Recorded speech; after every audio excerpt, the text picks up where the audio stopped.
هنيئا مريئا والداك عليهما ملابس أنوار من التاج والحلى، فما ظنكم بالنجل عند جزائه؟ أولئك أهل الله والصفوة الملا، أولو البر والإحسان والصبر والتقى، حلاهم بها جاء القرآن مفصلا، عليك بها ما عشت فيها منافسا، وبع نفسك الدنيا بأنفاسها العلا.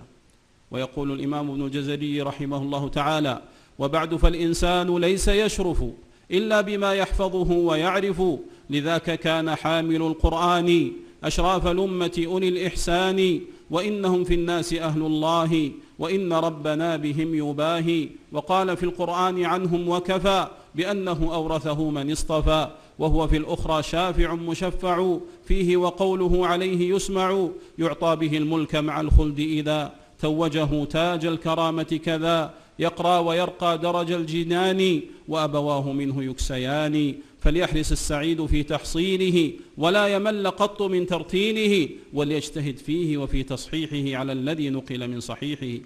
ويقول المزني رحمه الله تعالى: سمعت الشافعي يقول: من تعلم القرآن عظمت قيمته، من تعلم القرآن عظمت قيمته، ومن تعلم الفقه نما قدره، ومن كتب الحديث قويت حجته،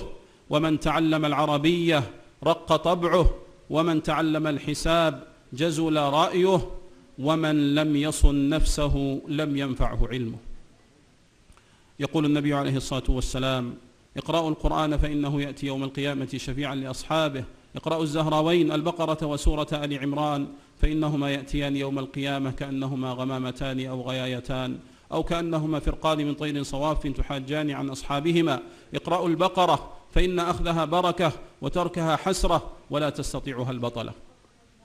وأما سماع القرآن فله التأثير البالغ، القرآن العظيم له السلطان العظيم على القلب وعلى الروح، ولذلك تواصى الكفار والمشركون بعدم سماع القرآن، وقال الذين كفروا: لا تسمعوا لهذا القرآن، لا تنصتوا لمحمد عليه الصلاة والسلام وهو يقرأ القرآن، والغوا فيه بالشعر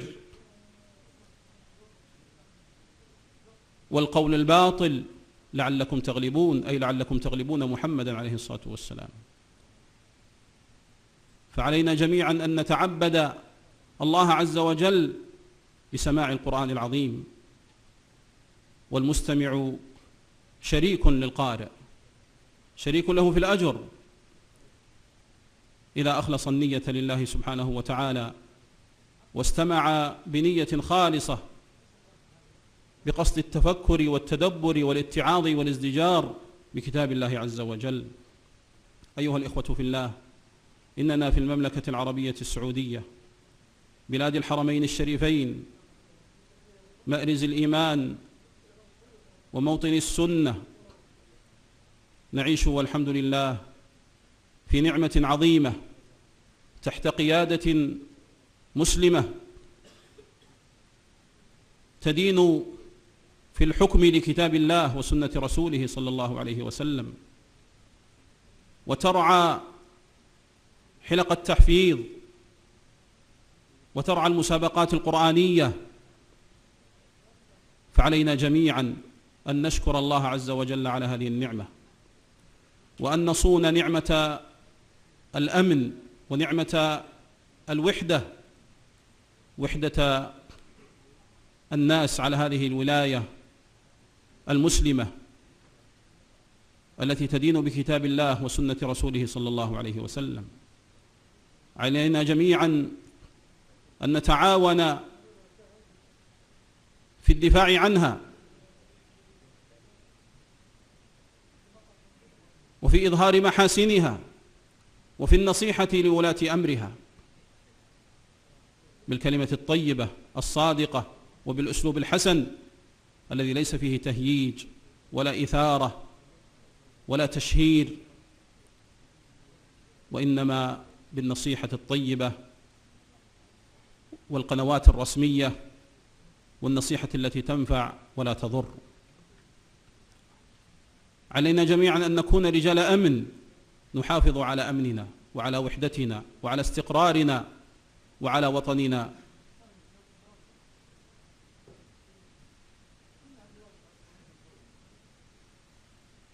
وإني في ختام كلمتي أشكر معالي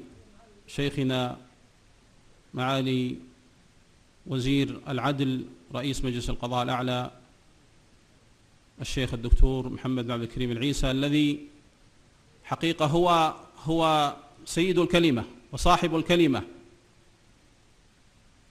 وصاحب البيان والفصاحة، والذي إن شاء الله يشنف أسماعنا ببعض من توجيهاته. كذلك أشكر أصحاب السمو وأشكر أصحاب المعالي الذين حضروا في هذا الحفل بمناسبة مرور 5 سنين على انطلاق قناة آيات ومؤسسة قناة، التي والحمد لله انتشرت وأسمعت القرآن على وجه هذه البسيطة، وحصل والحمد لله بها نفع كبير وتأثر كبير، وهذا هو المبتغى من إنشائها. فنسأل الله سبحانه وتعالى إخلاص النية للقائمين عليها، ونسأل الله سبحانه وتعالى